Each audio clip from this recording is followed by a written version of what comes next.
So welcome to another installment of our Earth Navore Hub. And today we are going to continue the conversation about male rising. Now, I had a bit of a contemplation about it. I'm thinking, if we talk about male rising, we have to talk about female rising. And if we talk about female rising, we have to talk about gender disparity. That is obviously still going on, and that's going to get more and more and more and intensified as we are going through the changes. And then, of course, we talk about disparity, we have to talk about equality and, the new human having the male and the female really integrated, that we no longer having these conversations. Are we male or female, or what is better, what is worse, what has to be done. And of course, with the new human that we are working towards, gender equality leads us back to what do we perceive inside of ourselves. What's the male like inside of ourselves? What's the female like inside of ourselves? So, I mean, this is always the contemplation we have to go through. As soon as we get involved in gender related discussions, it's always leading us back to what relationship do I have to my male inside of me, and what relationship do I have to my female inside of me, and how can we bring those into balance? And then also taking it further, taking it beyond the male and female, taking it, soul and spirit, as we've already touched on, because this is the bigger concept. And I always find it quite useful to have a bigger concept to sort of bring into the picture, so that we can then, it's so much easier to bring everything into balance when there's a bigger outlook, because everything just expands and we can just stop limiting ourselves. So I was thinking what we could do, look back, because how does it all start? I mean, when I started my journey looking into male and female, and we did a show about this in the beginning of our journey together. I looked at the male and the female, the right and the left side of the brain, right? Because that's always a good starting point. But then we can't get hung up on that, because the right side and the left side of the brain does not show the distortion that the male and the female have been undergoing, So for instance, if you look at the male side, I've just wrote this down here. The male side is the left side of the brain, right? Involves logic, language, and analytical thinking. That's the one side, logic, thinking, numbers, reasoning. None of that is distorted, right?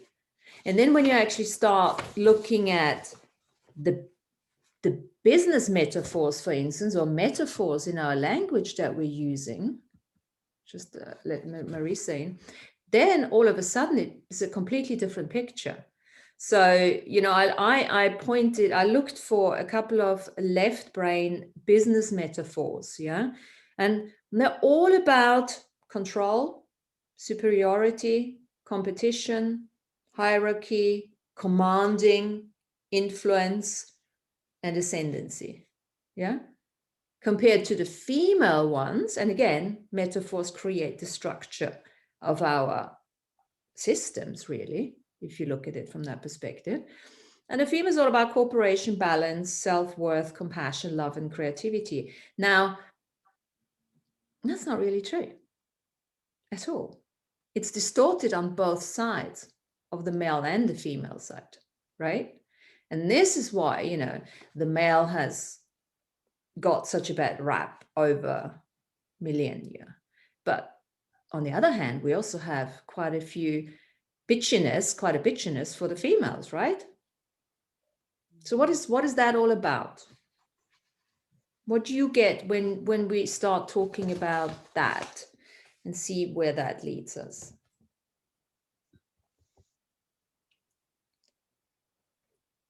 I had and just tell a little story. I had an interesting client this week who had many past lifetimes as a warrior, a Roman soldier, a Greek soldier, Napoleonic soldier, Persian soldier. And in those lifetimes, she was male and had, done what soldiers do, rape and loot and pillage. And so she was going through a karmic resolution in this lifetime to help her understand some of the hurts that she perpetrated upon women in those lifetimes.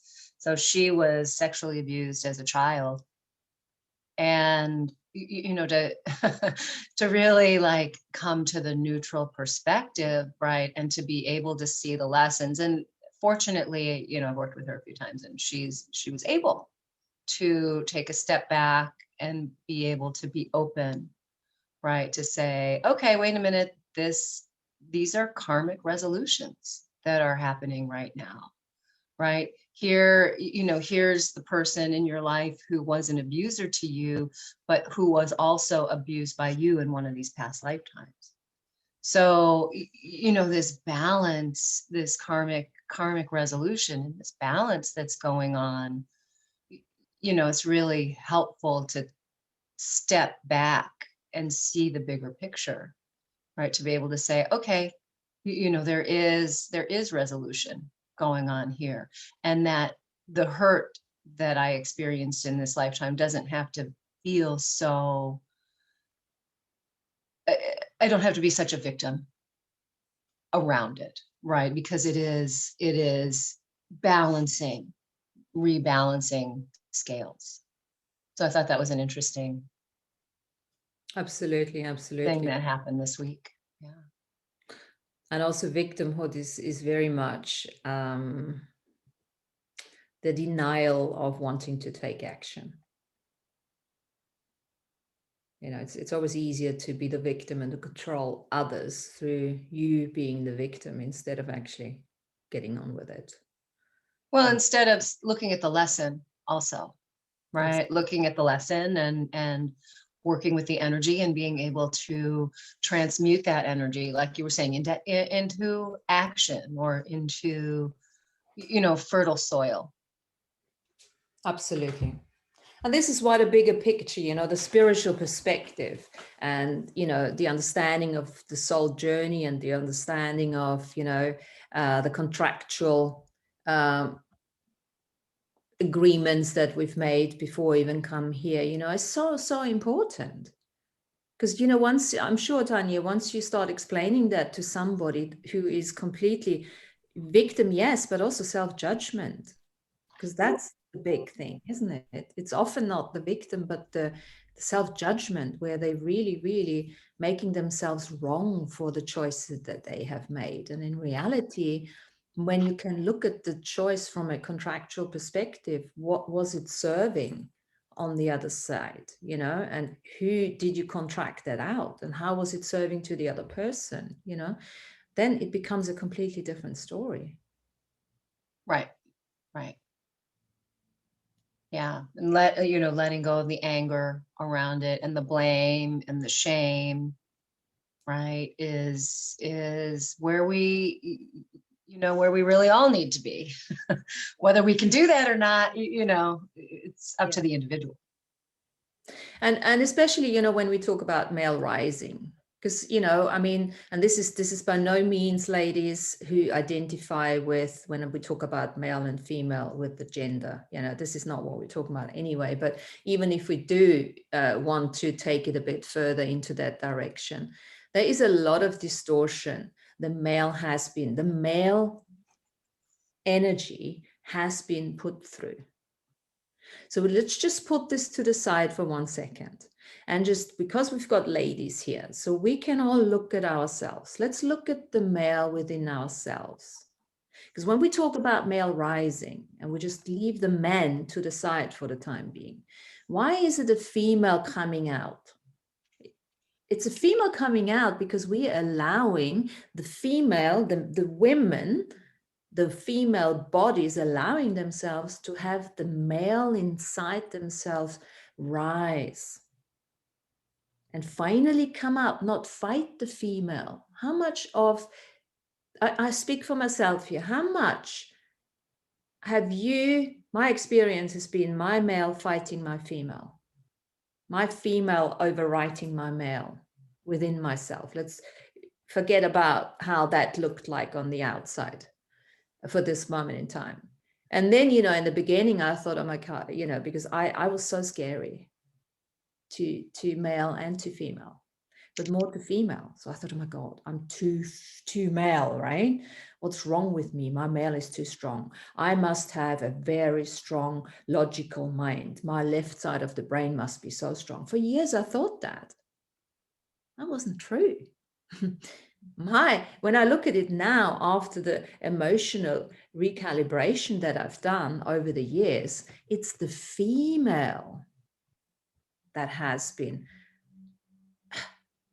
exponentially stronger than the male. Doesn't mean that I don't have a strong male too, because for the first part of my life, I've been, you know, creating, making money, you know, supporting and all of that. But you see, the female is only now allowed to come through. That's where, you know, the immortal, no, it's not the word, the immaterial side comes in, where I really can allow myself to dream and use my imagination and be the receiving and things like that. And at the same time, I can still come up, you know, with what the female is all about. It's like, okay, ideas, creation, what can we do? You know, the female inside of you is the one that comes up with all of that. And then the male inside of you says, okay, cool, let's do this. What do you need from me? I'll do that. I'll support you because I can logically think, you know, and I'm very good with language and I'm very good with numbers. And okay, good. What else you got? What else do you want to create? Now we can look at this, of course, from a making babies, right? Same thing.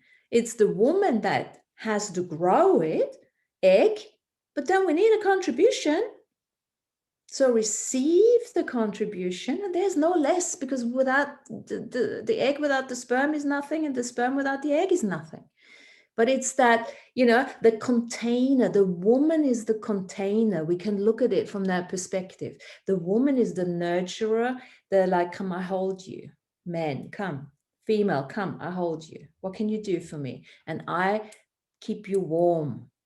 You know, this is a stupid example, but you know what I mean? That kind of thing. So of course, when we then have these women that are overly distorted on the female side and think they have to be men, especially the, you know, in the industry I worked in was the oil industry. So many women where they wanted to be just like the men. They didn't do themselves a favor. Even though I had a very strong male myself, I always got away with stuff because I still allowed my female to come in and do what was required. You know, the harmonizer, you know, and bringing it all together and having the all due respect and allowance, what the male doesn't have, because the male is really action oriented, right? I don't want to talk so much. So what am I saying? Let's look at that. What kind of, you know, experiences have you had with that male, female distortion within yourselves?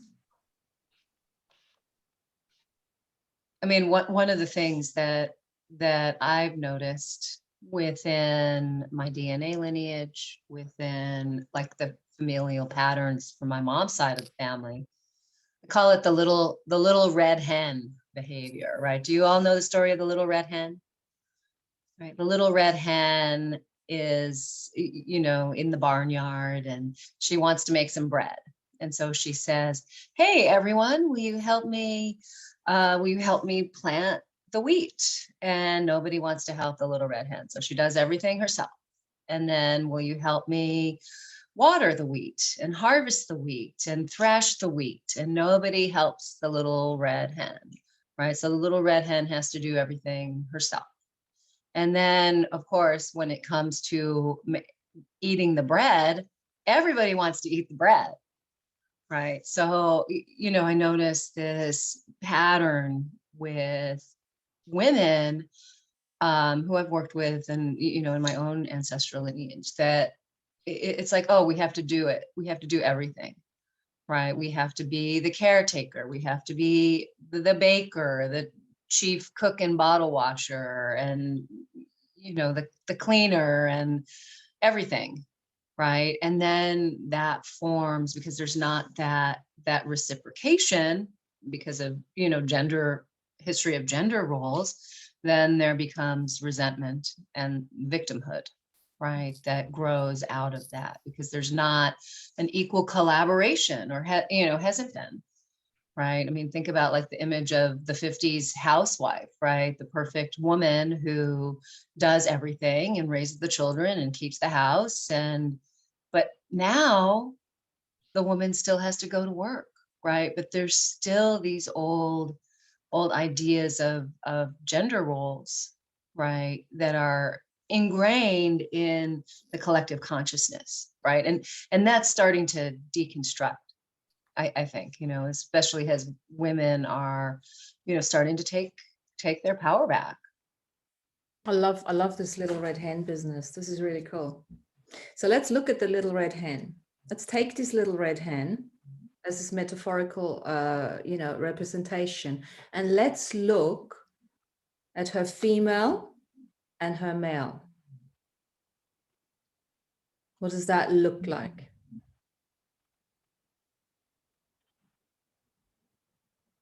I mean, I think she had to, of course, be both, right? She had to be the doer and the creative spirit, because nobody else was having her back. So what was her female like? Her female was wounded. Her female was wounded, it was misunderstood, all of that. So her male started overcompensating for the female aspects that she did not acknowledge. Now, of course, we can say it was wounded by outside, but we all know better here that, it was a misrepresentation or a distortion or a wounding from the past through lineage, definitely, Tanya, because, I suppose lots of women on this call will have had exactly the same sort of, I certainly have had, my entire lineage was like that. Yeah. That wounded female that was never nurtured by the woman herself. Because of course that was not something that generations behind us had time for. It was all survival mode, right? So what happens? The male gets overcompensated or overcompensates and puts himself in a role that he is not supposed to be in either.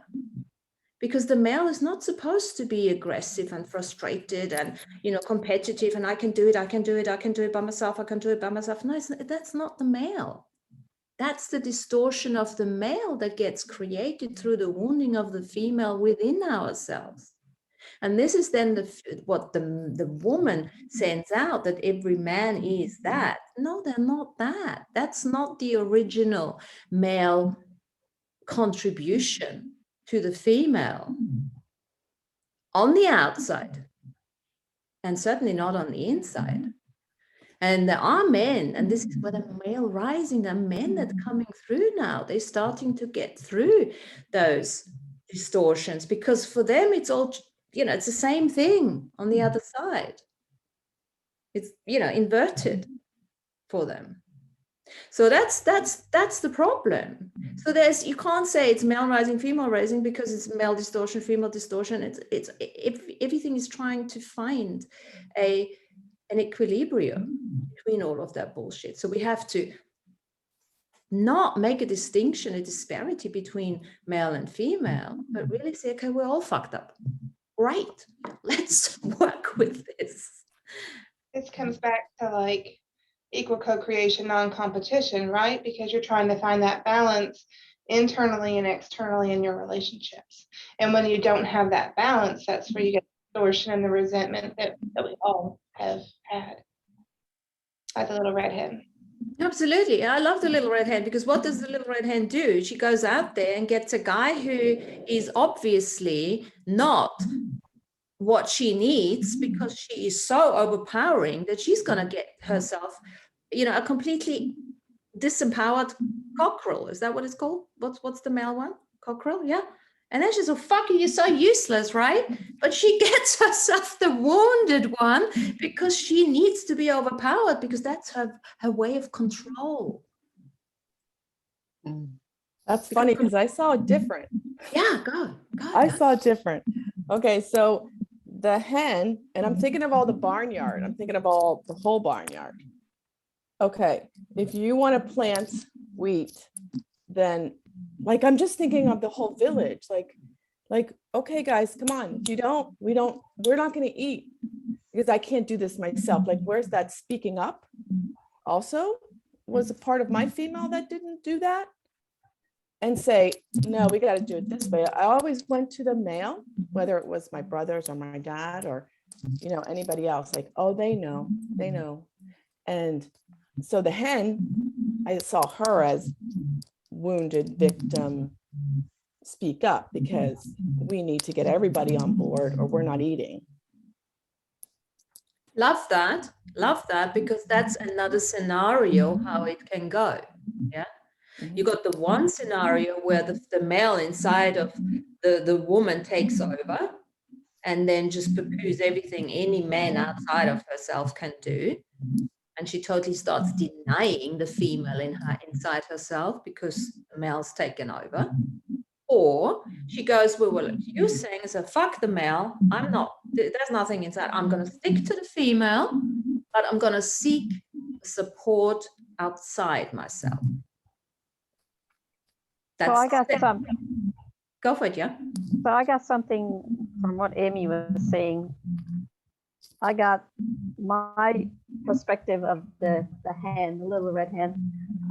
So she's got this idea that the whole barnyard needs food, but she's come up with a brand new idea of, okay, I'm gonna make bread.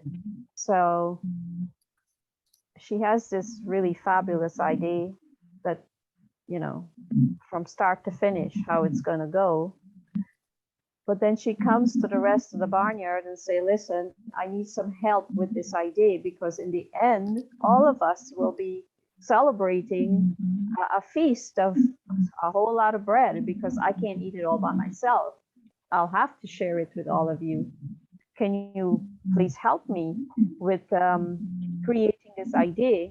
But then nobody wants to put in any of their work into helping this hen fulfill the idea. So to me, it's really not male or female. It's fulfilling the co-creative process of a brand new idea that came into this collective in the barnyard. So now she has to go, she wants to fulfill the idea anyway, so she went off and did it all by herself. But in the end, she still makes the bread. Now what she's going to do with all this bread she's made? It's going to get moldy and stale and everything. She can't eat it all by herself, but everybody would want to have a piece of it in the end. So she's now going to have to teach them by example, like, hey, I can give you the bread, or I can hold it in my own little space and let it go into mold, and then I'll have to throw it away. And none of you will have any of it, because I'm going to teach you that selfishness doesn't bring fruit to the whole collective. So maybe what she's, in actuality, she's going to teach them now from this example that the collective can come together and help and create this idea and expand it, so that everybody in the end is happy. I love. And the problem is we've got 10 red hens in the barnyard and 10 disempowered cockerels. And then we've got Amy. So Amy trying to change the world. Yeah. Amy trying to change the world. Equally frustrating like hell than doing the little red hen journey. So scenario number 3, little red hen takes off her red outfit and says, fuck it. Not doing this. Not wearing red, green, anything. Naked. Little red hen is little naked hen. And she says, I want some bread. I'm going to make some bread now because I want some bread. So she goes into the kitchen. Strong female idea of wanting bread. Strong male co-creator within herself, making bread. I start smelling. Oh my God, it's so good. It's so good. She just makes enough bread for herself because she really enjoys this. And there's a little bit left over because, you know, she can. She's got enough.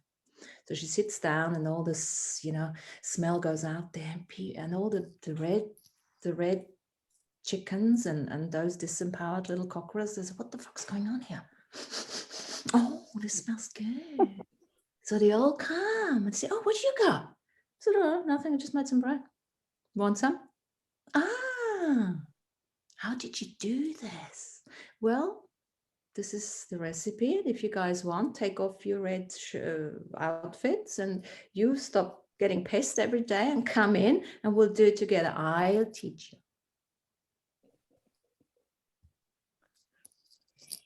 So close off, ladies and gentlemen. We gotta do it all. Close on. It doesn't matter. We have to work this inside of ourselves. And when we have that balance, then we become the true teachers and the leaders.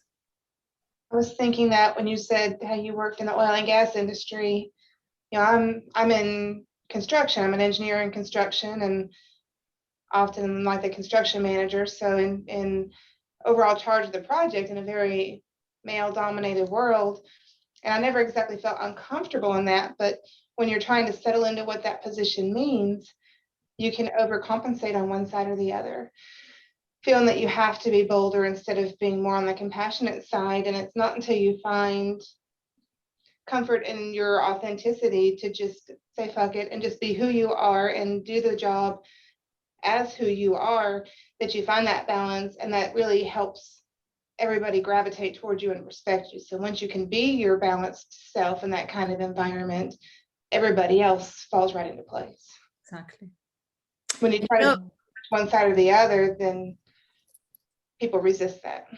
Yes. Amy, you wanted to say? Okay, yeah, no, I love this because this just brings back all, like I grew up in a big family, right? So we had to share. We had to share everything. Nothing was, no, you just can't have your little bowl, you know, so that's why the hen felt so like, you know, like you said, the bread, this is mine. We were never really allowed to have like, this is just mine. No, nobody would ask, can I touch it? Can I do that? They would just grab it. Like we weren't taught that. I understand that now and tried to implement that with my kids. Like, no, she said, no, you can't. So it was like, when you did that, it was like, oh my gosh, like just to have like, yeah, this is mine. I made it. I went out and I got the wheat and I got the flour, whatever. I made everything, you know, and then I can decide, do I want to share? Mm-hmm. Yeah, like, she made a bit more anyway. She said, if you guys want to, yeah, sure. Right. And I don't think that has anything to do with male or female. I don't think like that doesn't. It's like, I just see ourselves as neutral beings, you know. Well, for the purpose of healing the disparity, because it takes a balanced male female within you. Yeah, of course it takes a neutral one, but in order to get to the neutral, we have to look at what's distorted and what's unhealed, and how can we then, because once you've got that, you know, that female and the male that is working together within yourself, then you can come from a place, and that you don't it's not a selfish act that it becomes. It just becomes, I'm doing this out of joy because I can, and then you can share it out. And Yeah, that's and I when people get interested. right. So that, okay, where would I go with this? That's what made me think about that, because it's like I had 8 mirrors when growing up, right? And so when it was, then I got like, if I didn't share, it was shame. It was like, blah, blah, blah, whatever, shame, blame, blah, blah, blah. It was all put on me. Mm. And I looked like the bad guy, you Mhm. know, in it. Like, and then I'd go off and cry because it's like, you know, why can't I enjoy this little doll that I have? You know, it was just like, let me have it, let me have it. So it's just, it was just a lot of stuff that like, wow, it's a lot of, I don't know, it's interesting. Yeah, it is. It's very interesting. And then, you know, when Jen was talking as well, it's like, look at the women like you, Jen, and myself, who choose a role in a male dominated, because it's a choice, right? It's not, nobody forced us into that. So we've chosen it. For what reason? For what purpose? Love the work. And look behind that. For what purpose do we choose that energy that is sort of male, maybe dominated, or, you know, left brain dominated? Freedom of choice. Go ahead, Marissa. Freedom of choice. Can you hear Sorry, me? what did you say? For the freedom, I'm not sure if you could hear me. For the freedom of choice, to be able to choose. Freedom of choice, yes. And okay, well, let me speak for myself. What for me, when I, in hindsight, didn't think at the time, but in hindsight, I chose it because it allowed me to acknowledge what I was capable of. So sometimes, you know, you put yourself in a position where you really want to bring certain capacities out. And I had to get out of a lineage that was very distorted on the female side. Mhm. Very distorted. Yeah, everyone can do everything by themselves, and belittling the men as much as you can, because obviously they never got a chance to even stand up to it. Now that's what I chose, because I have come in to change the lineage. That is my purpose, the lineage, apart from other things.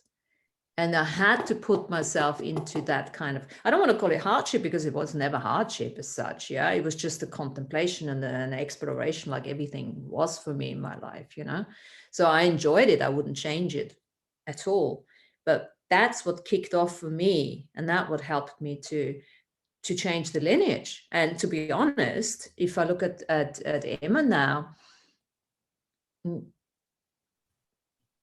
the benefit she's reaped, you know, by the work that I've done, and even looking backwards generations, or look at my sister, look at my mom, tremendous changes by us taking the torch and say, okay, let me take responsibility for that. Same theme, but different dynamic, right? Because the females on my lineage were not the overbearing. They were the opposite. They cowered, and they hid back, and they did what they were told, and they were the homemakers. I mean, they found their own way to get back at the male, but it was not speaking up for themselves. So you're exactly right. Taking that leap and being more in charge of things empowered my mother and my sister and my aunt and my lineage. Yeah. Exactly. So that's that's similar to what Amy was saying. So let's look at that scenario, which is different. The scenario in my case I was talking about was the distorted male, yeah, and the undermined female, the very wounded female, almost, you know, not acknowledged female. And then we have the same on your side. We have maybe the unacknowledged female, then the wounded female. but we have the disempowered male. So one male was like overcompensating, and the other male just completely said, fuck it, I'm not even gonna bother with this, you know? So we can now say, of course, it's female rising at the end of the day, but it's also rising male or healing the male within ourselves, because we have on the one side, the female was wounded. So we need to get our males to help the female. Because as soon as the support comes in now, in my case, it was calm the fuck down. Yeah. Learn how to receive. And in your case, Jen, well, hey, start asking for Speak up. more. Step it up, you know, and that's how it all comes together. Yeah, I think Jen and I share a lot of synchronicities in that way of the females in my family. But I can see now that when I started my journey of sovereignty, I can see that now people judge me as, oh my God, you're so tough. You're so tough. And it's like, okay, now, I take that feedback. Yeah. Okay. Give it to me. And maybe, okay, let me check where am I being a little more tough than maybe I should be. And then I adjust. It's like all these little adjustments along the way, male, female adjustments that you just have to make. And it's kind of like, I find it interesting. I love it. I love looking at the mirror. I love looking at, people's feedback, and they don't mind. I don't mind giving people, I don't mind that. It's fine. If you want to tell me, because that just helps everybody. It helps my lineage and my kids and everybody else. Yeah. So what was, if you two together in one group, yeah, and of course this is an overlapping thing, yeah, we're not separating one from the other now, but just from the level of your experience, what was the toughest thing that you had to do to empower your male? Speak up for what I want. Mm-hmm. And not feel bad about it. Learning to feel comfortable in my own skin. And what is there anything in particular that was very helpful that comes to mind right now? The one thing. I think watching, for me, I used to work in office and stuff. I think of watching other women, seeing their male coming out was like, wow, look what she got just by asking. And for me, looking back at the workplace where I was at the time, the women in the generation before me made sure I didn't fail. They all were in the background making sure that I didn't have spots on my clothes and that the meetings were ready. They wanted to make sure, because they didn't have the education or get put into the position that I was moving into. I was in a higher position that they were, but they were living through me. They were succeeding through me, if that makes sense. So they kind of paved the way for my success. So even if they weren't, they were still lineage.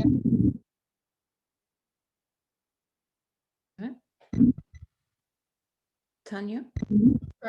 For me, having worked in tech a long time, worked with a lot of different engineers, and found myself in a situation where I had a male boss who was, very gaslighting and wasn't as technically knowledgeable, and so really, overcompensated and took credit for my work. And for me, the most empowering thing I did was walk away from that job and do what I'm doing now. Saying, no, F this. This isn't making me happy, right? I'm going to go do something that does. But that's the naked hen. Making her own bread. Well done, you. Strong male saying, fuck this, mother, or what's it called? Woman, let's not do this. We're out of here. Yeah. mean, I that- just want to say something. There's some noise in the background. Yeah, is this me? I know think it's so. I think it's coming from you. Now it Mhm. stopped. Yeah, that's, Yeah. Sorry to interrupt. Sorry. There's back again. oh no, maybe it's me. that, Maybe I'll go get my headphones.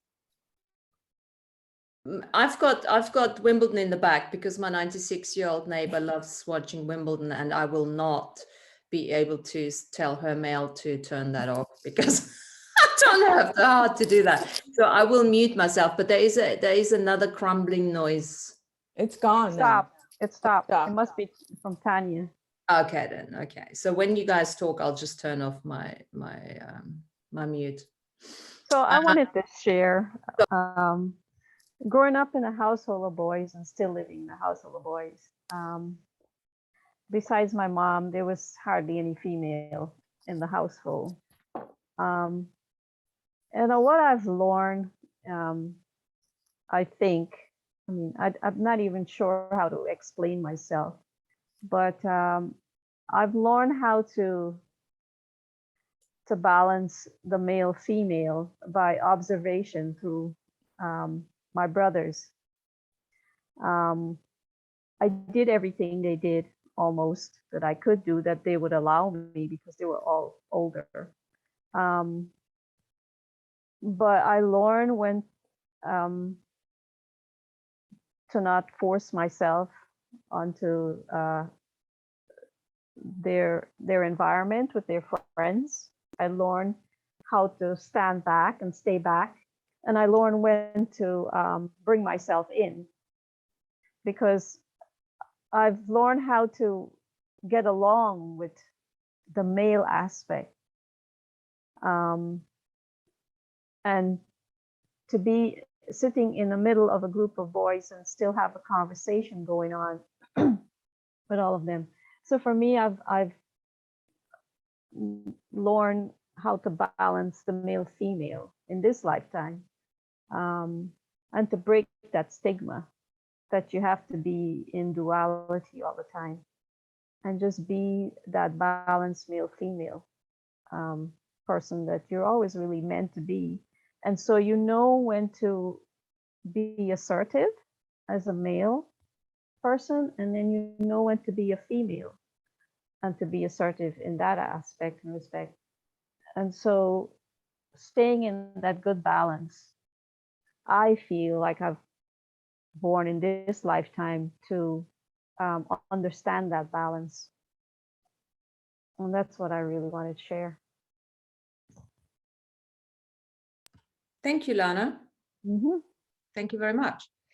And again, just like what we were saying early on, why do we choose certain things for what purpose, right? For what reason? I mean, Jen chooses to work with what is it? The construction. I worked with oil.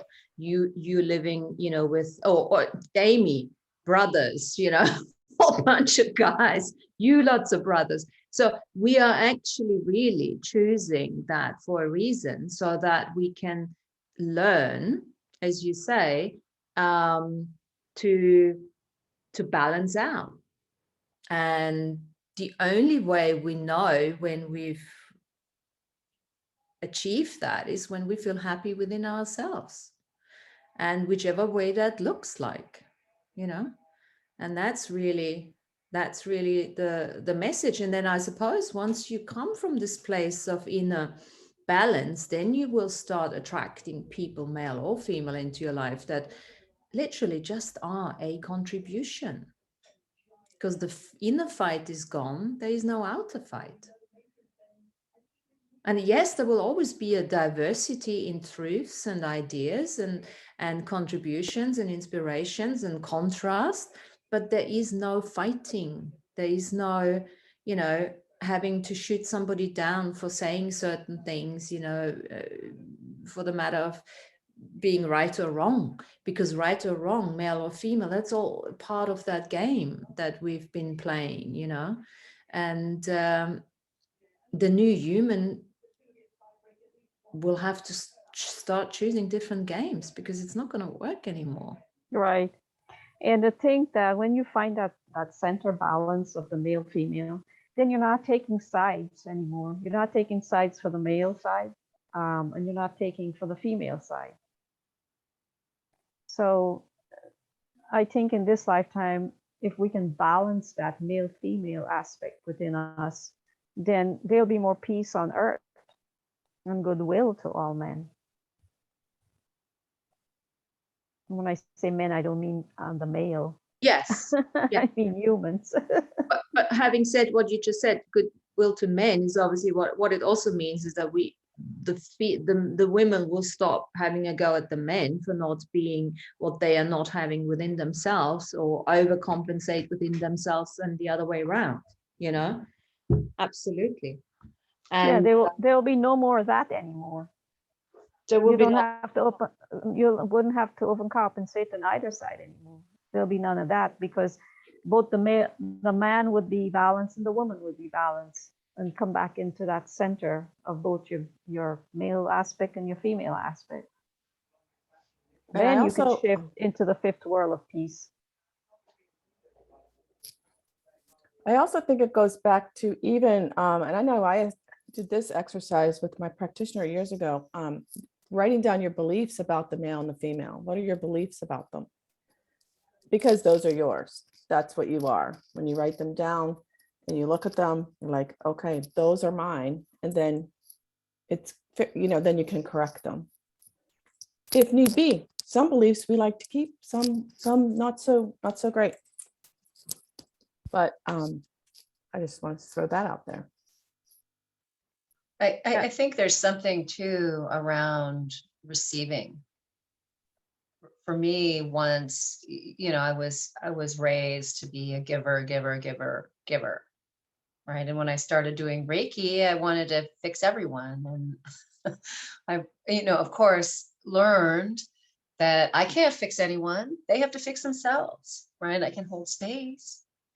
But for me, when I really opened up my heart and started receiving, right, asking for what I wanted and also receiving that, I felt much more balanced, and much more neutral within myself, right? Because there is this energy around not worthy of receiving. Right. So now I have to give and give and give and give and prove how worthy I am. Right. So I think that shifted my energy field a lot when I took a step back and said, okay, I am worthy of receiving, whatever it is, whether it be love or help or, assistance in all different types of ways. it's interesting because the receiving was the one that was coming in for me as well. The learning to receive was really what started me to really balance out much more my male and female. Interestingly enough, it didn't come from a worthiness place. It wasn't like worthiness. It was like more the giving. Not even the giving was from a worthiness. It was more from maybe it was worthiness. I don't know. Maybe it was. Yeah, because rejection is very similar to that, isn't it? I'm worth it, but I would not have used the word worthiness, worth, or anything like that. It was that overcompensation for me as the male. I had to do everything by myself, and then going the other way and say, okay, let me just receive now. Let me just sit back and actually, it's okay. It's a form of control. It was a form of control for me because in order to survive, it was literally a form of control. That's what it was more energetically. It wasn't so much the worthiness. It was a form of control to survive whatever I had to survive, because my lineage of warriors and all of that was all about survival. I mean, literally, my mom shooting the crows from the sky in order to feed her children, that kind of thing. And that was that. So it wasn't so much the value thing, but more the control, letting go of the control. And it never felt like, I never felt like a controlling woman, but I was, because you have to hold it together. at least in your head, in your energetic system. And I did. I was very good holding it together until, you get to a stage where, hang on a second, there's something else. The more you try to control something, the less you're receiving. And that was the beginning. Now, that also now, once we get to that stage of, we're all making our bread and sharing it out and la, la, la. What then? Then we can now look and take that male-female balance and neutrality and take it to the next level, saying, okay, soul, let's look at the soul as the male aspect. Let's look at the spirit as the female aspect. So our next level of contemplation now, or exploration, is how can we bring the soul and the spirit together, right? Because again, we've done a lot of male dominated work in this soul integration. You're bringing all the shards and avatars and aspects together. It's very much a do, do, do, do. Now the next level for us is, okay, cool. Done that, strengthened our male, we can do it. Soul is nice and complete, or, getting there. Let's bring that spirit in. Different level of bringing. You've always brought it in, because otherwise we wouldn't have been able to do the work that we've already done. But now it's a different level of receiving that takes us into that place of unknowingness, that takes us into that place that is exciting, the great mystery. Now this is where the female needs to come in now. That's the strength of the female, not the male. The male is standing, so, no, I'm very afraid of that. It's not my thing. Just tell me what you want me to do. You imagination, bring it down, and then I'll come in with my facts and figures and I'll sort it out. Yeah. Mhm. So this is that interplay all the time, because balance is not, we're not going to stand like this. One time we need to bring the male up, then the female, So bringing down the spiritual information, or let's call it the imaginative, that's where the woman comes in again, the female within the man, the female within the woman. And this is why, if we want to really play on these multiple, planes of existence and work with our multidimensional avatar, we need to have that ingrained within ourselves. Yeah. It has to be embodied, this balance. It has to be practiced. It has to be habitual in a good way. We don't even need to think about it anymore, Yeah, that energy of connecting to the void space Mhm. and then just being and Mhm. listening, right? Mm. Instead of always doing. Mm. Yeah. Yeah. So knowing when to shut up your male and when to shut up your female and when to bring them back together again to have a reunion and talk and, and that kind of thing. And also just giving yourself space to, as you bring the information forward, to be able to sit with it because, and not judge it, right? Because once you do that, it's almost like you change the information. It's like the beginning of the Tao Te Ching, right? If you want to know about the Tao, you can't talk about the Tao. Because once you start talking about it, you've lost the meaning of it. Absolutely. Absolutely. And of course, that also brings us back to quantum physics, observer effect. If you're judging it, you're changing it through the expectations that you're throwing at it. You've got to really let the wave be the wave, the particle be the particle, and just allow it to play. This is that music, that harmony, that balancing, that flow. It's that being in that flow, knowing when to step it up, when to bring the male out to take action, knowing when to say, okay, let's just chill, bring the female in, the nurturer, the hold the space, the container. I just want to be held now. That's exactly what I had said before, what you're saying there, Martina. But one of the things I wanted to bring back into the topic here is that when you're in balance, you're no longer that needy person anymore. And what you will find, and this goes for both the male and the female, the opposite sex, that when you're in that balance, you'll find that if you're seeking a mate or a partner or something like that, if that person, you'll find that other people who are needy, they will reject you being in the balance. They will not see you as something that is compatible with them anymore. Or they'll And call. you'll find that you'll encounter less and less desirable mates to yourself, because they are not in the balance as yet. And when you are in that balance, because you don't have that neediness anymore, their neediness is just going to reject you, if that makes sense.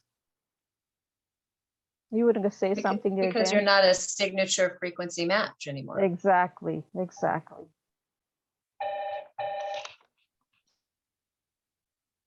And that's kind of important for people to recognize that too, because if you're saying, well, I'm this perfect person and I'm not attracting any sort of mate or anything like that, why is that so? I mean, I've done all this work on myself. It's because there's not sufficient people in the world anymore. I mean, not anymore, but at the moment, that has brought themselves back into that balance, the male-female balance.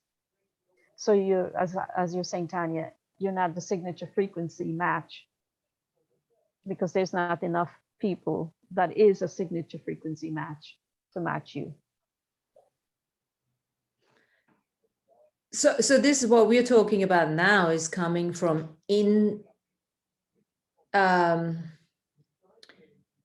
what's the word? The codependent relationship into an interdependent relationship. Now, Lana, you've just mentioned that it's got to be difficult to find somebody, you know, who is completed as well, who is not needy, seeking for completion through you or something. This is where we have to, you know, cultivate the next level of judgment and point of view, because the completion process is an ongoing process. And whilst we are not complete within ourselves, we're getting better, you know, more balanced maybe, but, you know, it's very easy to get out of whack very quickly. It's impossible to find somebody who's completed, but by actually having those moments, you know, the majority of moments where you know what it feels like to be complete within yourself, it's much easier to, I don't want to use the word tolerate, but to be in allowance of other people's needs, because, you know, we still know that we have them too at times. And the good thing is you're going to snap out of it much faster now. So with that level of balance comes the next level of non-judgment, you know, and really not having a point of view. And as soon as you're able to nurture yourself, going back to the little hen, you know, making your own bread, it's okay. This is, again, a lot where we often need to bring the female, and I'm not talking, again, female in the male and the female aspect in the men that is very capable of holding space for them women, right? And also within us women to hold space for the men that are, you know, we're all going through this. So this is the next level of really, really looking at that. And not from a place of, choice. Yeah, very different. Not because we can't find anyone else or we don't know how to get rid of these guys or girls, you know. No, it's from a place of choice. Because we can acknowledge and be grateful for the contribution that we have and that we are. And then just really looking at that. Is this still work? Am I choosing this relationship with somebody else, or am I actually disempowered on some level that I have to be with this person or not? Be this now control or, you know, lack of whatever. Yeah. So I think that is something to bring in here as well to look at. Yeah. Thanks, Lana. Yeah, it's perhaps the relationship will come together in the beginning, but it wouldn't last. It will just be because the needy person will realize that they're not compatible with you. And they'll probably be the one to judge you first and say, listen, we're not compatible. I can't be with you because you're not giving me what I want, because you're so imbalanced that you don't feel the need to give anything. You're expecting maybe the person to start to balance themselves as well, but they're not. They're still in that needy state. So they'll reject you first before you even reject them, because you're just trying to accommodate them and their neediness while they're saying Well, you know, feeling so polarized. it goes beyond accommodation. I'm not a big fan of accommodating somebody's neediness. No, I'm not. This is, you know, and also look, what Tanya actually said was, you know, it's all about signature frequency. It works itself out. You know, as soon as you start finding your balance within, these people will fall away. And if they still stick around, well, then there must be a reason why they're sticking around, right? This is what we obviously call the separation of density, and that is rampant, right? We see it disappear, people disappear. And interestingly enough, they come back. They can come back. Or we might come back as well, you know. Once they do the work, they might still come back, because at the end of the day, we're all soul family, right? And I mean, I think too, you know, relationships are an evolution, right? They may start out as a codependent relationship, but as one partner grows through that, then the other partner either, you know, decides, oh, I don't want to go through this evolution, or goes through the evolution, right? And then we're meeting each other in a new place. A new place of balance, a new place of allowing and understanding and unconditional love, right? As opposed to conditional, right? I'm only going to love you if you do X, Y, and Z. Very good point. That's the difference between conditional and unconditional love. That can't be judgment. And this is why when people talk about unconditional love in a place of non-mastery, non-healing, you know, non-sovereignty, it's like, okay, thank you. Not really having this conversation with you because you don't know what the fuck you're talking about. No judgment there, but you know what I mean? It's like, you can't judge if you want to talk about unconditional love. It's a very different experience that we have to start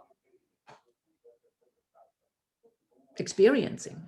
Because, well, you know, and relearn as a collective, right? Because we've learned that love is conditional. Yeah. In our culture. Yeah. And we've learned that the expectation of unconditional love is unconditional tolerance, and that's not true either. No, yeah, I like that. That's bullshit. Tolerance is, what is that? Why would you tolerate something that doesn't work for you? Why would you limit yourself? Very different to choosing it. If there's still a contribution, that's a totally different energy. Totally different energy.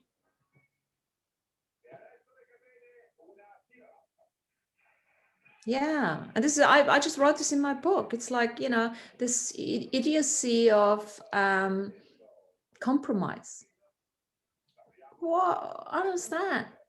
What does that mean? No, we mustn't do that. You limit yourself for what? You're not helping yourself. You're not helping anyone else. Not anymore.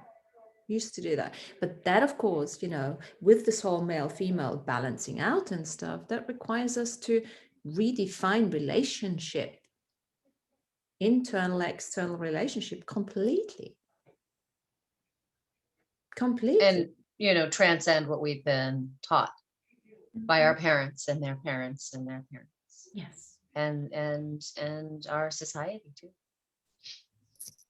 And take personal responsibility too. And Jane said it, the word expectations. Got to get rid of expectations. That's expectations, outcome, all that BS. Can't do that. It's a form of control again. Yeah.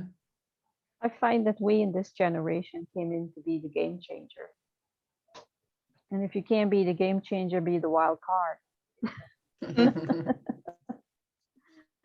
Yeah, if you choose it, not everyone chooses it. This is the thing. In the beginning, I thought, oh, this is so exciting. We're all going to do this together and la, la, la. And then I only realized halfway through, I was like, oh, you're not choosing this? Oh, I didn't realize that. I thought we're all doing it. Yay! Let's all make bread, Amy. Let's bring them. Let's all make bread. No, fuck, they're not making bread. Oh, okay.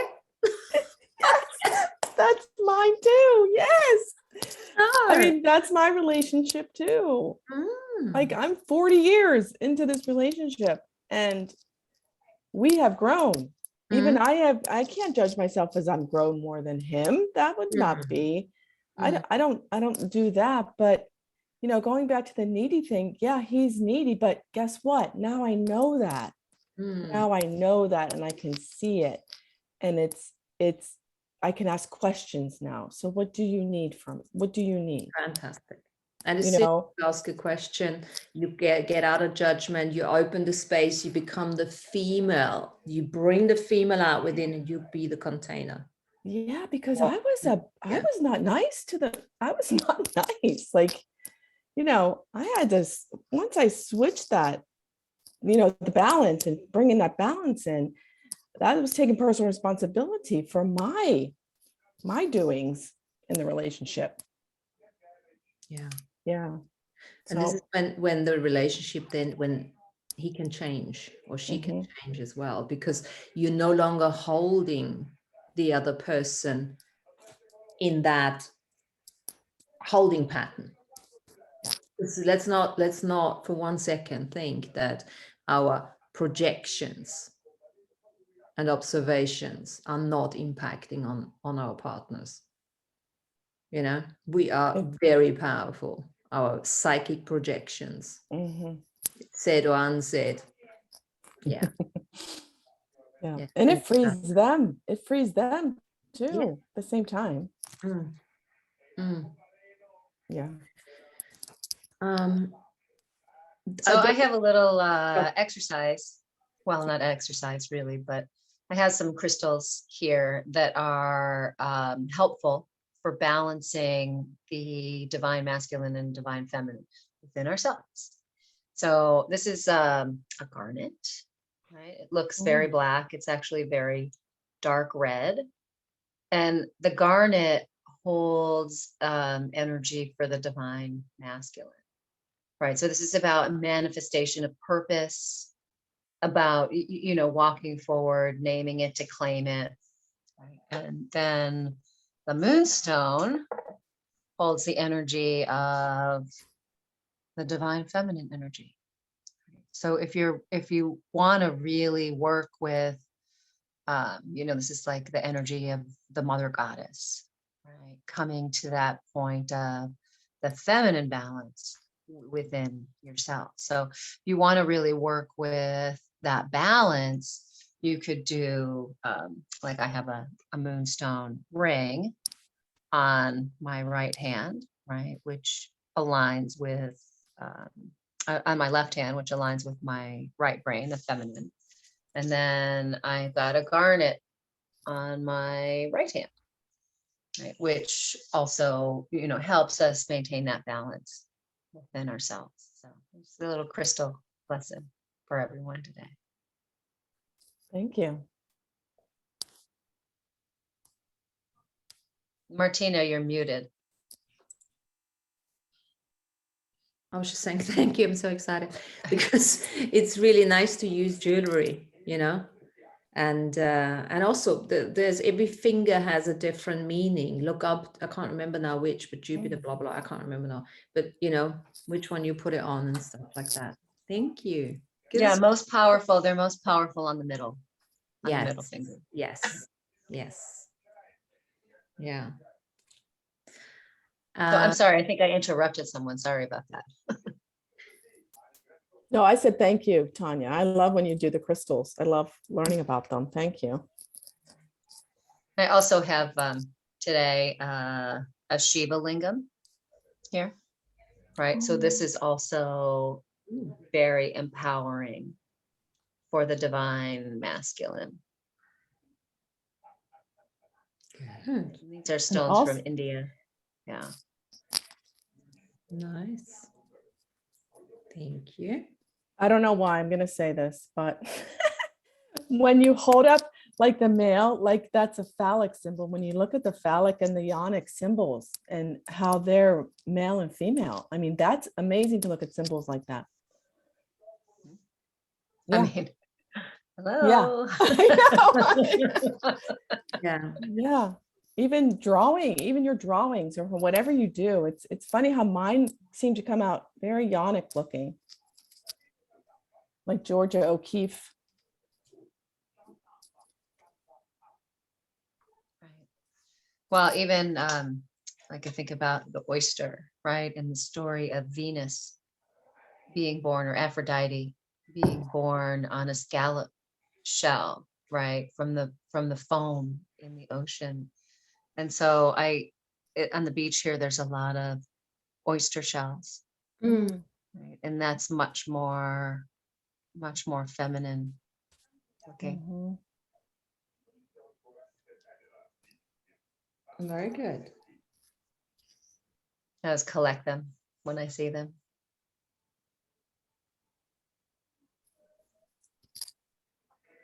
Good. Well, let's do a little exercise. And let's just to finish off, yeah. Let's do a little sort of meditation. So you can just close your eyes. I'm sorry, is it very noisy? Is what it Oh, is. okay. So just, yeah, if you want to close your eyes and then just think of putting your hands out, or you can actually put them out, you know, palms up and maybe in front of your heart. So if you really sit very, very erect, here we go. Carry on with the thing. Put the hands here in front of your heart. Yeah. And then we're going to just bring the female within yourself, and we bring it out on the left side of your hand. So the left palm, we're going to bring the female energy and just look at it. It could come out as a symbol, could be a person, could be a color, could be just an energy. Just allow that female you to step forward onto that palm. And just ask her to make herself comfortable there. Just gonna, you know, just spend a couple of minutes there. Just get a good sense. What does she feel like today?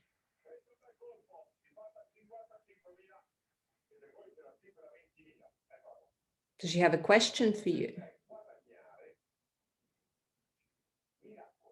Do you have a question for her? Just have a little rapport. And even if you just say hello, haven't seen you for some time, or how you doing?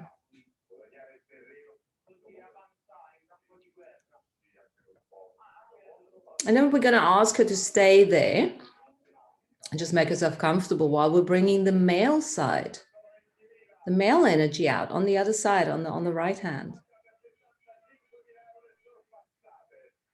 Just get a sense of what he looks like. Color, energy, sense of beingness. Does it resemble maybe a person? And again, invite him to be comfortable, get a sense of what he requires right now. So you want to talk, want to ask him a question, do you want to say anything? And just acknowledge him and thank him for being here today.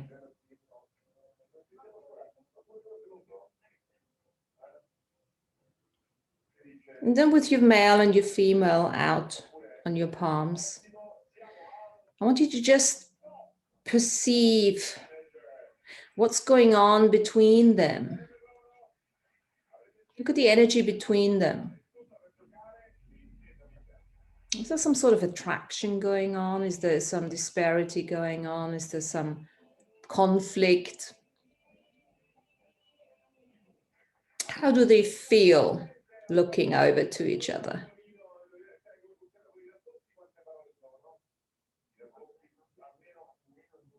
As you're allowing the dialogue to maybe commence between the two of them, you could even consider your hands almost like magnetically be attracted to come a bit closer, unless there's huge friction, and that's not possible.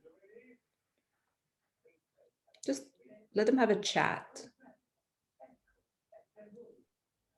And just observe, neutrally observe, don't project, don't expect. And as you do, the palms may come closer and closer and closer. Almost like coming together on top of each other.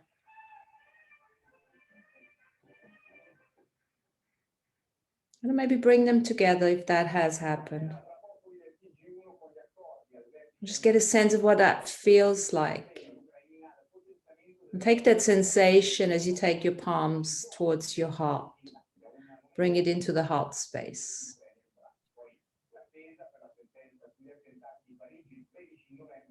And just appreciate that bond.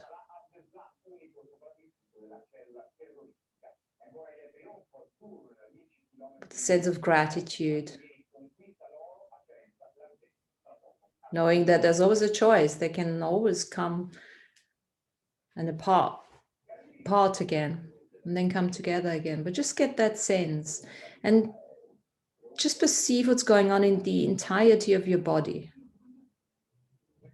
Allow that sense of union and communion spread from your heart center all the way down into your belly, all the way down into the sacral and root chakra, all the way down the legs, the feet. Also take that energy up into the throat, into the face, the head. Let it come out and spread around your body. Just like perceive yourself in a big egg, cocooned with that energy, whatever you want to call it, inside and outside of yourself.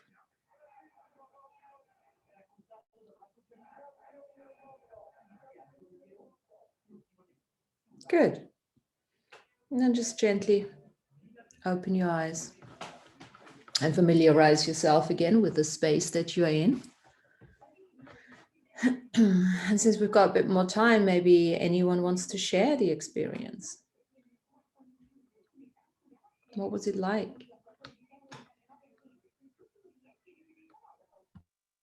Like being on a float in the water, where when one moved, the other one moved to balance.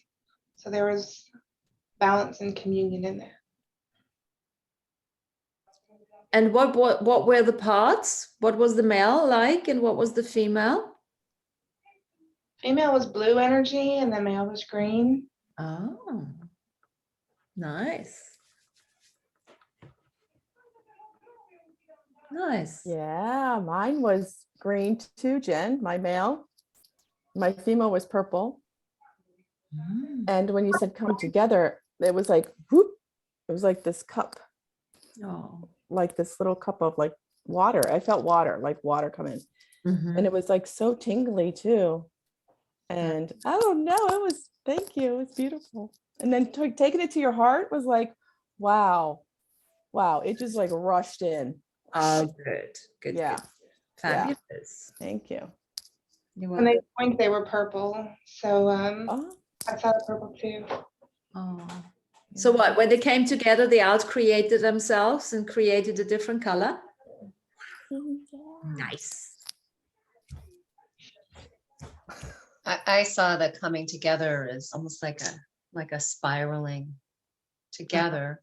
But once there was a blend, then I was seeing the sine wave and also the cosine wave, Mhm. so that there was, a harmony, in working together. Beautiful. So I got when you were saying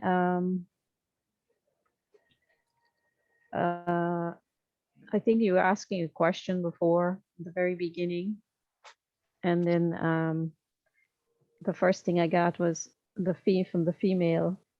The question was, "How old are you?"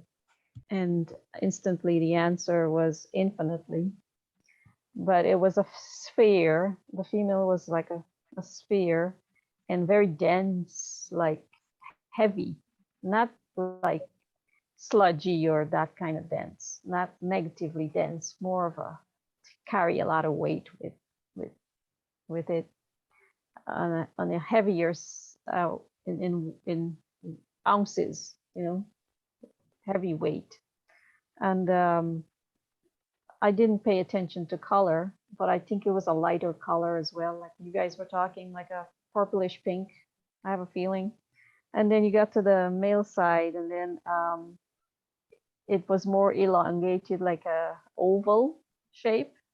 And then the the question was again, and the answer was the same answer. How old are you? And then I said, ask another question. And the next question was, when did you come here? And the answer was a long time ago. And then it was a green. I got the color green as well from the male side. So that was pretty interesting that we all got the green for the male. And then when the coming together was, when I brought my two hands together, it started to wrap each other around, like folding.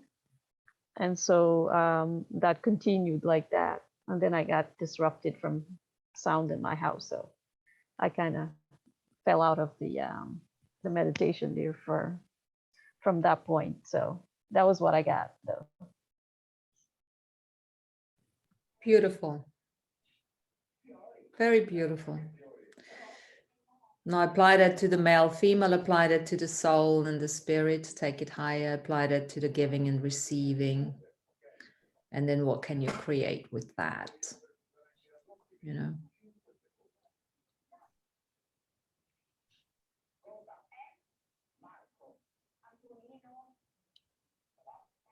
Fantastic. But wasn't it interesting that Jen and Amy both got for the male the color of green? I find that quite interesting because I got the same color. Well, male rising, green is the color for healing, physical healing. And the heart space, love. Space. Mhm. Yeah. So, So that's good balance right there. yeah. And one of the things that, I work with, the chakras and crystals is the divine masculine space of the heart works with the green crystals, and the divine feminine space of the heart works with the pink. Right. So that balance, my favorite heart crystals are tourmaline. So like I work with the green tourmaline for the divine masculine heart and the pink tourmaline for the divine feminine. Interesting. I never knew the difference between that. I just knew heart chakra, the two colors I associated, but I didn't know male was green. And interesting. Yeah. And such contrasting colors as well, isn't it? You know, it's really welcoming. I think it's another invitation to really cultivate contrast and really enjoy it for the sake of creation. You know, it's almost like you know, as we're coming out of duality, at least judgment of duality and polarization, you know, we still have the contrast, because, you know, that's how we create, right? If everything's the same, then, you know, it's gonna be a bit boring. So that's great. Fantastic. Well, girls, any closing, any questions, anything? Because other than that, you know, it's such a soft little session today. I'm enjoying that. I wanted to say, because I was thinking this morning, last week's show was really fantastic. Understanding the Mandela effect and having an actual living experience of the Mandela effect from last week's session, I find that so fascinating. It's like giving us a living proof of what Andrew's been talking about, that the Mandela effect. And I've listened to the show a few times over, so Fabulous. and each time I listen, I hear something else. And Fantastic. there was one thing that I heard that he said that I found was so interesting, and I don't know if I'll explain this correctly, is that he had said that something about when all the musicians would play, they could have brought, when they were playing the music, their music would have created electricity. And that electricity would have contributed to us having free electricity. That's right. He said that. Yeah. And I'm like, huh? How would that be possible? How would he create that? So yeah. Well, it's a harmonious resonance, isn't it? All of that. This is part of the reason why they probably keep us in fear and everything, so that we cannot, you know, get into that space of harmony that would create that electricity. Create the electricity, yeah. Mm. Mm. What I was thinking, how would you harness that type of electricity? I mean, I know Nikola Tesla harnessed it, but they would create it from the music. Do you know, it's that blissfulness behind the enthusiastic effort and action that you take that creates that spark, that electrifying spark that you can harness when you stay in your joy. So we are doing this when we are being in our joy, you know. When you do something, when you bake your bread and you just love doing it and you feel blissfully engaged with the flour and the water and whatever you're putting in there, you know, and you honor every component of it, that's when you create that. Because you see, I mean, this is what they harvest, right? As well, you know, either way, negative and positive. This is why, you know, sovereignty, stepping into that self-centered sovereignty is so important. And I'm glad you mentioned that, Lana, because, you know, this was such a synchronistic event to bring Rodriguez in, you know, because when you look at the story, this is our story. Every single one of us on this planet has the same story in a way. By being here to have a purpose, to fulfill the purpose. Now, it doesn't look like the same for all of us, but the reminder of our story, you know, and of course, with his particular, you know, story, it's that the freedom and the lack of expectation and that just what I love about this guy is the capacity, the passion that he had, and equally so, not attached to any outcome, and then just saying, okay, well, that's not working now. Okay, well, cool. Let's do something else. Let's, do some construction work. I think for me, that has been particularly pertinent because of, my original, like, I have to do this, I'm not giving up, I'm not giving up. And that story shows it's not about not giving up. It's about understanding, and I'm not saying he did, but it's thinking of the long-term agenda in this whole thing, and not having an expectation what purpose is supposed to be. I mean, he finished his purpose by doing the tour in South Africa. That's it.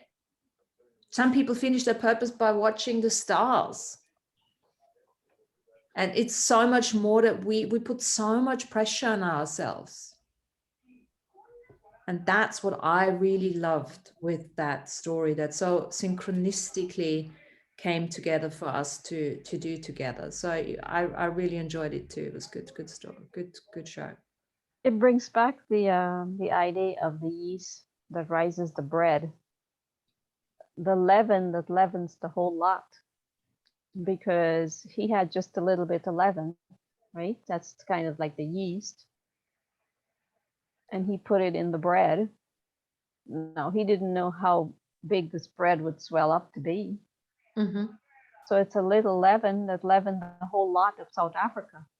Mm-hmm. And he didn't go to check on the bread every 5 seconds, right? Nope. He let the bread do what it needed to do, and then it just came together. And that's what a big learning is for me anyway, to just chill and trust and allow things to come together the way in divine timing. Right, because it was 17 years later when he put the bread in the oven. Exactly. And then when he took the bread out, it was 17 years later. Yeah, but it was almost like no time had elapsed, right? No time had lapsed, which is, okay, let's eat.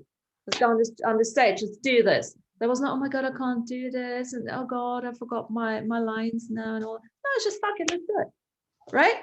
Let's eat. And he was being humbled through the whole thing, because when you look at his interviews, he was such a humble, gentle person through the whole thing. He didn't get angry at nobody or anything like that. Which allowed the impact, because of there was no projection, there was no expectation, there was no outcome attachment. There was just, that's it. He's like a good example of the male female. Mm-hmm. Exactly. Male rising, but female as well. Because he nurtured his children, he brought them up. That's the female part. Very interesting combination there, Mm. Yeah. There's a beauty in creation without expectation, right? Setting an intention for the creation, but then letting go and walking away. Yeah. Right. It's like there's so much expectation, that we put upon ourselves with our own creations. And knowing when to step back. Yeah. He could have said, no, sorry, I'm not doing this. But no, when the time was right, he stepped back in. So this is very often, having this expectation, oh, well, it's like, even with a book, oh, it's got to go out now. Well, no, it's got to go out when it's ready. Okay, back off, right? Let's look at this again. It will go out whenever it's ready. That kind of thing, Because the fermentation is happening no matter what. It's fermenting and fermenting, and then eventually it will be in its fullness. Sometimes not in our lifetime. Yeah, exactly. After we leave the world. because I remember Andrew said one thing about his work. He said in about 800 years, his work will be very, very popular. No, it takes I don't want to call it understanding, but a realization or appreciation of what this is all about. Because otherwise, like, what the hell? You know? But no, if you understand what's going on, the agenda, the non-agenda, you know, the there is no death, you know, there's this ongoing journey, and you know, no, it doesn't matter. This is like a drop in the ocean, right? But it can be a very significant drop. Well, a drop can create ripples that go out Mundo, and out yes. and out and Yes. So exciting. And you don't need to be a heavy drop. It could be a very light drop. like Create today, a we were ripple. like drops. Very light and very significant, I think. Potent. Rippling outward. Maybe, Thank you. maybe in about 1,000 years or so, we'll go to one of those galactic bars and we'll meet up again. And then you'll hear some species from some other planet will come up to us and say, "Hey, I know you. I heard your voice like 800,000 years ago on a recording. It's in the archive of Earth. We know who you are." So Lana, that's a good idea. Let's do it right now. Let's not wait for 800 years. I'll buy. Let's take a look. Let's take a quick look what this show has created in the immaterial world. The ripple effect out into Look the down. cosmos. Go down to the embassy in subsurface. Go into the North Pole, into our other office. And just have a look and see. Because sometimes we just need to look. We often forget to look. And I think of one word to subscribe to, not subscribe to, describe the impact of today's show. And let's voice it to make it real. Collaboration. Mhm. I heard neutralization. Mhm.